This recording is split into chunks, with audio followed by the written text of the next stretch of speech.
तेरी माँ तुझे साधारण से धूप से बचाना चाहती थी। क्या दशा होगी उसकी जब मैं तुझे सकट के नीचे कुचल।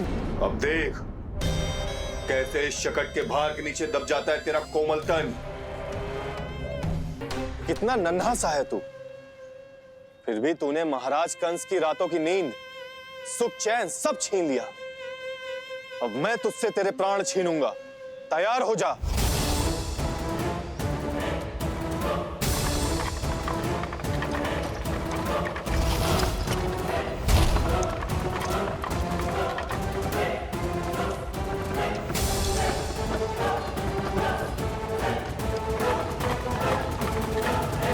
ये क्या हो रहा है?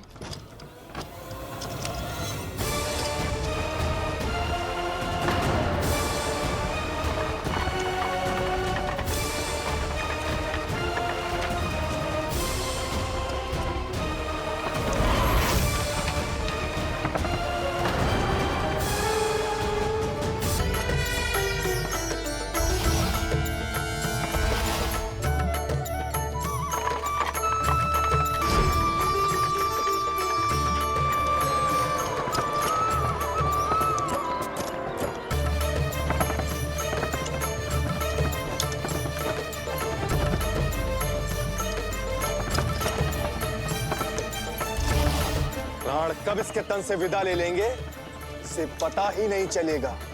ताई जी! जशोदा ताई जी!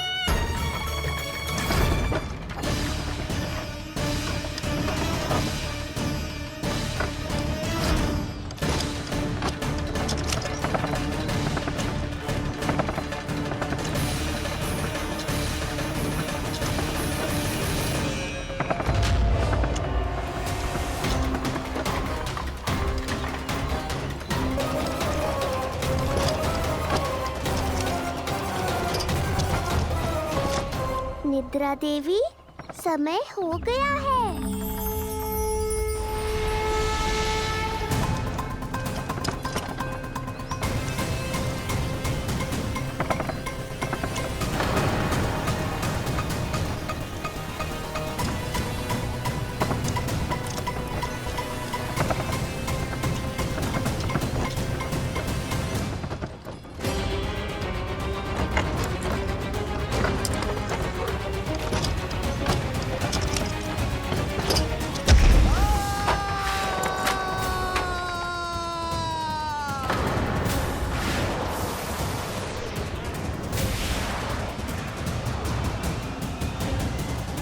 बोलो श्री नारायण भगवान की जय।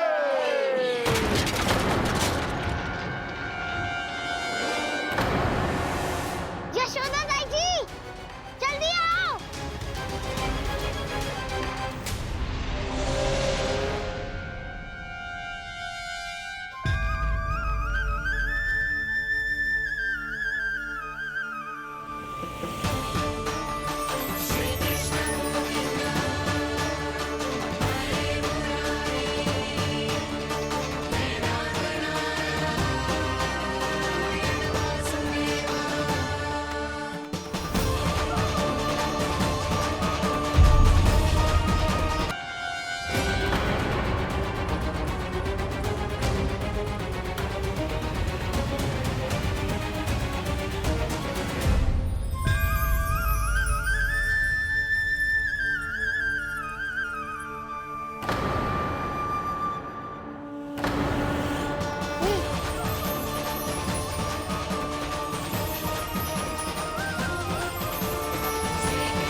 प्रभु,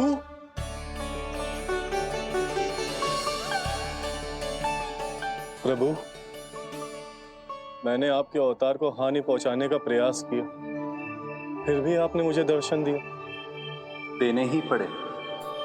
तुम्हें मेरे चरणों का स्पर्श जो मिल गया, तुम्हें आश्चर्य हो रहा होगा। एक साधारण से स्पर्श से तुम्हें वो मिला जो बड़े से बड़े ऋषियों को भी कठिन से कठिन तपस्या के बाद भी नहीं मिलता? इसका उत्तर तुम्हारे अतीत में छुपा है। दैत्य हिरण्याक्ष के पुत्र के रूप में तुम्हारा जन्म हुआ था। शीघ्र ही तुम बहुत अधिक विशाल और असीम बलशाली हो गए थे, पर तुम अपनी शक्ति का प्रयोग अनुचित ढंग से करते थे। एक दिन तुमने महर्षि लोमस के आश्रम में बहुत ही उत्पात मचाया, हरे भरे वृक्षों को नष्ट कर दिया।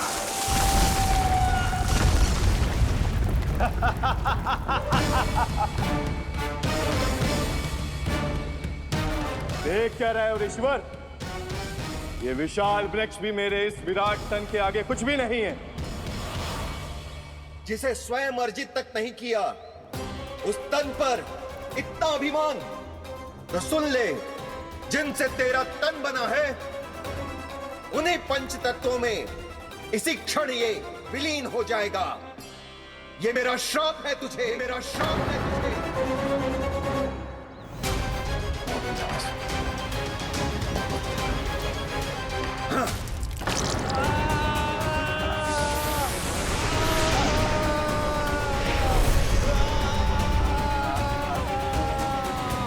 पर तभी तुम्हें अपनी भूल का आभास हुआ और ऋषि लोमस से तुमने क्षमा याचना की। क्षमा करे ऋषिवर, क्षमा करे। मैं मूर्ख, अभिमानी हूँ, अज्ञानी हूँ, परंतु आप तो दया के सागर है। कृपा करे ऋषिवर, कृपा करे। बिना तन के मैं कैसे जीवित रह पाऊंगा? तुम जीवित भी रहोगे और अपने दैनिक कार्यों का संचालन भी कर पाओगे, किंतु सजीव प्राणियों या निर्जीव वस्तुओं की सहायता से। ऐसा जीवन तो मृत्यु के समान है ऋषिवर। इससे अच्छा है आप मुझे जीवन से मुक्ति दे दो। मुक्ति भी अवश्य मिलेगी तुम्हें, पर जब तुम परम प्रभु श्री हरि नारायण के चरणों का स्पर्श करोगे, चरणों का स्पर्श करोगे। और यही नहीं शक्तासुर, कल जब तुम मुझे खोज नहीं पा रहे थे, तब भी तुमने हार नहीं मानी। 7 प्रहर तक 7 बार मेरी और मेरे गोकुल की परिक्रमा की। इस क्रम में तुमने अनजाने में ही अपना पश्चाताप पूरा किया और पुण्य अर्जित कर लिया।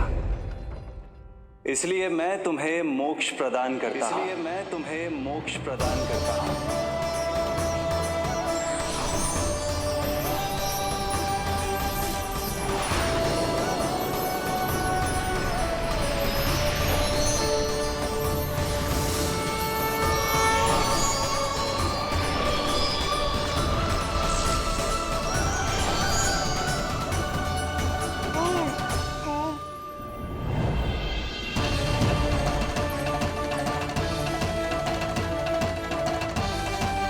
यशोदा दाई जी, जल्दी आओ। नीलमणि, मेरा लल्ला। लल्ला, तुझे कुछ हुआ तो ना है ना? तुम ठीक तो है ना? मेरा नीलमणि, मेरा प्यारा बच्चा।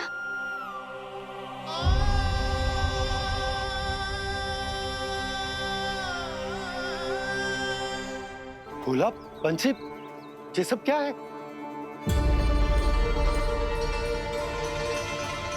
उज्जवल, ये किसने करो है?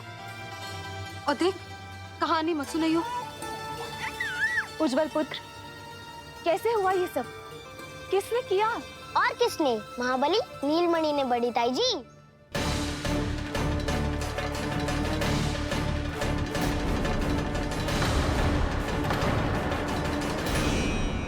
जी क्या बोल रहे हो? सच्ची सच्ची बता। लो, फिर फंस गया उज्जवल। मैं सच्ची कह रहा हूँ। अचानक तीव्र वेग से वायु चली। फिर ऐसे लगो जैसे कोई भूकंप आ रहा है। और फिर जब मैंने देखा तो ये सकट अपने आप हिल रही थी, खड़खड़ खड़खड़ खड़खड़ खड़खड़। फिर मैंने साहस दिखाया और उस सकट को रोकने का प्रयास करो। और सकट ना रुको, जे हिले ही जा रहा था, खड़खड़ खड़खड़ खड़खड़ खड़खड़। खड़खड़ खड़खड़, और फिर ऐसे ही हिलते हुए अचानक से आगे बढ़कर सीधा नीलमणि के ऊपर चला आए हो।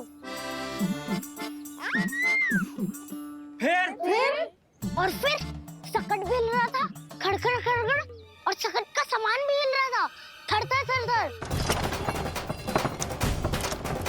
ऐसा लगो जैसे सकट नीलमणि को कुचलने को।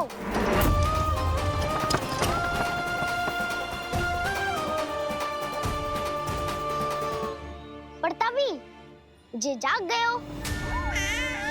इसने खींचकर अपने पाँव का प्रहार करो और चीख गया सकट आकाश पे।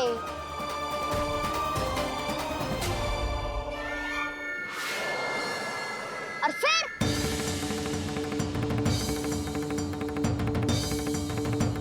धड़ाम, सब भूमि पे गिरकर चकनाचूर।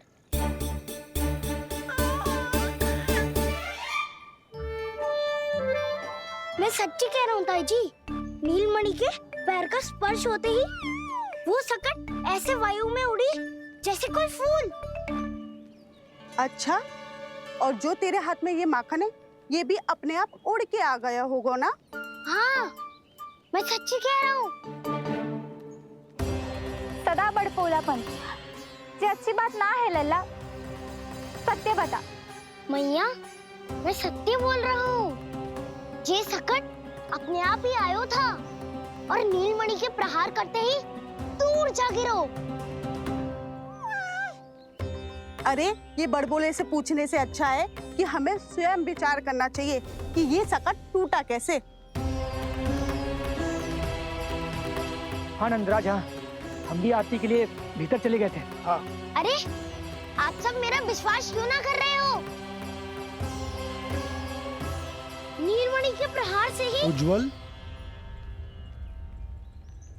सकट बहुत पुराना था, पहिया ढीला होकर खुल गया होगा। यशोदा, अनेक कारण हो सकते हैं, चिंता करने की कोई आवश्यकता ना है। मैं चिंता क्यों करने लगी भला? मेरे नीलमणि के गले में रक्षा वाला कंठक पहले से ही है, और हम ये सब पूजा पाठ इतने विधि विधान से इसी के लिए तो कर रहे हैं, है ना पंडित जी? हाँ रानी जी। तो बस फिर मेरे लल्ला को कछु क्यों होने लगा? और आप सब स्वयं ही देख लो ना, जे इतना बड़ा सकट टूट के बिखर गया है, किंतु मेरे लल्ला को एक खरोच भी ना आई। इसका अर्थ तो यही है ना कि हम जो भी कर रहे हैं सही कर रहे हैं। मुझे चिंता करने की कछु आवश्यकता ही ना है। चलो सब भीतर चलते हैं। हाँ हाँ, लल्ला को भूख भी लगी आई होगी। चल।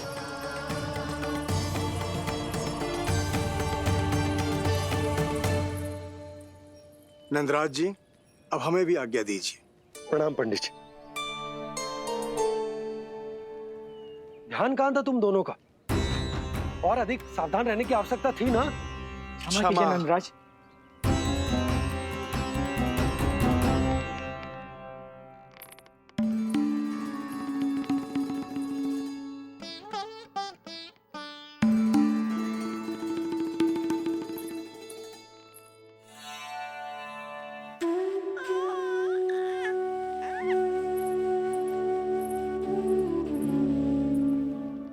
यशोदा, क्या हुआ?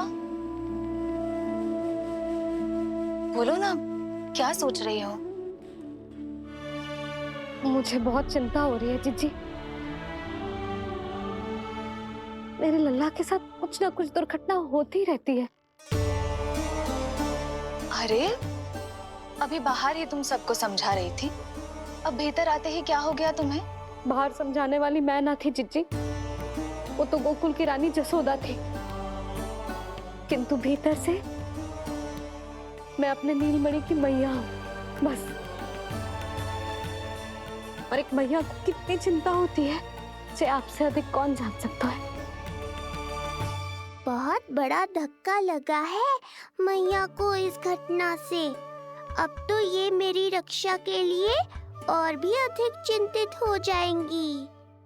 यंत्र का कंठक, पूजा पाठ, इतने सारे प्रहरी, सुरक्षा के प्रबंध, यदि इतने सबके बाद भी मैं अपने लल्ला की रक्षा न कर पाई तो मुझसे अधिक अभागी कौन हो सकती है? मैं तुम्हारे मन की दशा समझती हूँ यशोदा। इसी चिंता के कारण ही तो मैंने आज तक अपने पुत्र को छुपा कर रखा है। मैं जानती हूँ चिच्ची, मैं समझती हूँ। मैंने तो नीलमणि के लिए इतने सारे संस्कार भी करो है, पूजा पाठ की है, किंतु मैंने तो आज तक अपने पुत्र का एक भी संस्कार नहीं किया है। आंसू पोंछ लीजिए बड़ी माँ, शीघ्र ही सब कुछ ठीक हो जाएगा। जब मैंने उसे जन्म दिया उसके बाद से आज तक ना उसे घर के बाहर लाई हूँ ना कोई संस्कार किया है। मैं तो उसका नामकरण भी नहीं करवा पाई हूँ यशोदा। उसके जन्म के समय स्वामी ने ये संदेश भिजवाया था कि उस कंस को हमारे पुत्र के बारे में तनिक भी भनक नहीं पड़नी चाहिए। तब से आज तक भय के छाव में जीती आई हूँ कि वो कंस कहीं हमारे पुत्र को भी ना मार दे, जैसे देवकी के सारे संतानों को मार दिया है। ये आशंका कभी सत्य नहीं होगी बड़ी माँ, मैं हूँ ना। माँ अपनी संतान के मन की बात बिना कहे ही समझ जाती है। आप भी समझ जाओ ना मैया। चिच्ची, हमें रोना ना चाहिए। हमें देख के लल्ला भी रो रहा है। मैया, आपकी सहायता की आवश्यकता है मुझे ऐसे क्यों लग रहा है जैसे लल्ला मुझसे कुछ कहना चाह रहा है। दाऊ को हम सबसे दूर कब तक रखेंगे बड़ी माँ? ये सोच रहा होगा कि अब तक आपने इसके दाऊ को छुपा के क्यों रखो है। मैं उनसे मिलना चाहता हूँ मैया। चिच्ची, कितना मन करता होगा ना इसका अपने दाऊ से मिलने का। और आपके लल्ला का भी तो मन करता होगा ना कि अपने छोटे भाई को मिले। कितनी बातें करते हैं हम दोनों की इनके सामने। हाँ यशोदा, मैं भी अपने पुत्र को नीलमणि के बारे में सब कुछ बताती हूँ। तो बस फिर हमें साथ साथ रखिए ना। मेरा आधा हिस्सा है वो, उनके बिना मैं अधूरा हूँ मैया। ये दोनों भाई एक दूसरे के बिना अधूरे हैं जिज्जी। हमें इन दोनों को साथ ही रखना चाहिए। आप ही सोचो, यदि नीलमणि की रक्षा होगी तो आपका लल्ला भी तो सुरक्षित रहेगा। तुम सच कह रही हो यशोदा। हमें इन दोनों को मिलाना चाहिए और साथ में ही रखना चाहिए, सुरक्षित। तब तो शीघ्र ही पंडित जी को बुलाकर हमें शुभ मुहूर्त निकलवाना चाहिए। शुभ मुहूर्त? हाँ, शुभ मुहूर्त। दोनों भाइयों के मिलन के साथ साथ उनका नामकरण संस्कार भी करवा देते। अब अपने दाऊ से मिलूंगा मैं।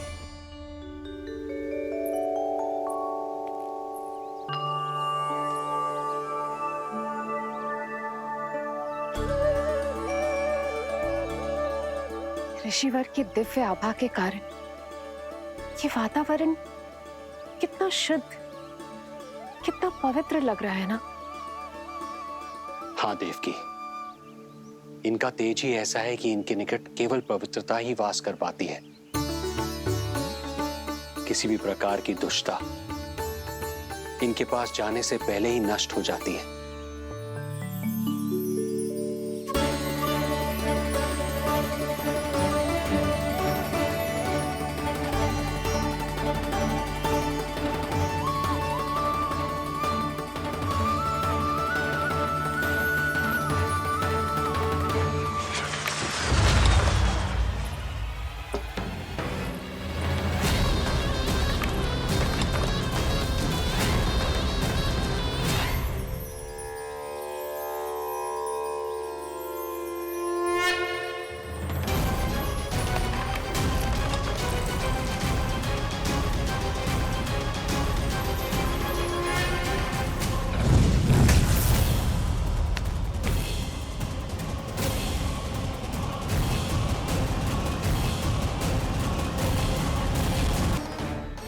किसी भी प्रकार की दुष्टता इनके पास जाने से पहले ही नष्ट हो जाती है। यदि महर्षि की इच्छा के बिना मैंने भीतर प्रवेश किया तो कहीं ये मुझे श्राप ना दे दे। नहीं, इससे तो अच्छा है कि मैं यहीं आश्रम के बाहर रुकूं और यहीं से इन दोनों पर दृष्टि रखूं।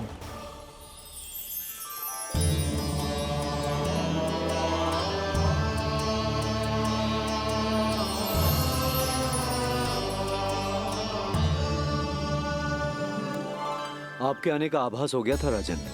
गुरुदेव, जो संतानें हमने खो दी है उनका श्राद्ध करवाने की विनती लेकर हम आपके पास आए हैं। आपका आना व्यर्थ नहीं जाएगा राजन, परंतु मुझे आभास हो रहा है श्राद्ध कर्म इस भेंट का एकमात्र कारण नहीं है।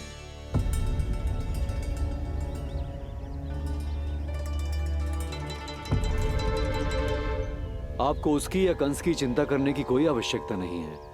निश्चिंत होकर बताइए कि आपकी इच्छा क्या है। गुरुदेव, वर्तमान में मेरी प्रथम पत्नी रोहिणी पुत्र सहित गोकुल में निवास कर रही है। हमारे उस पुत्र का और भाभी यशोदा के पुत्र का नामकरण संस्कार करवा दीजिए। बस यही हमारा सौभाग्य होगा। मुझे कुछ सुनाई क्यों नहीं दे रहा है?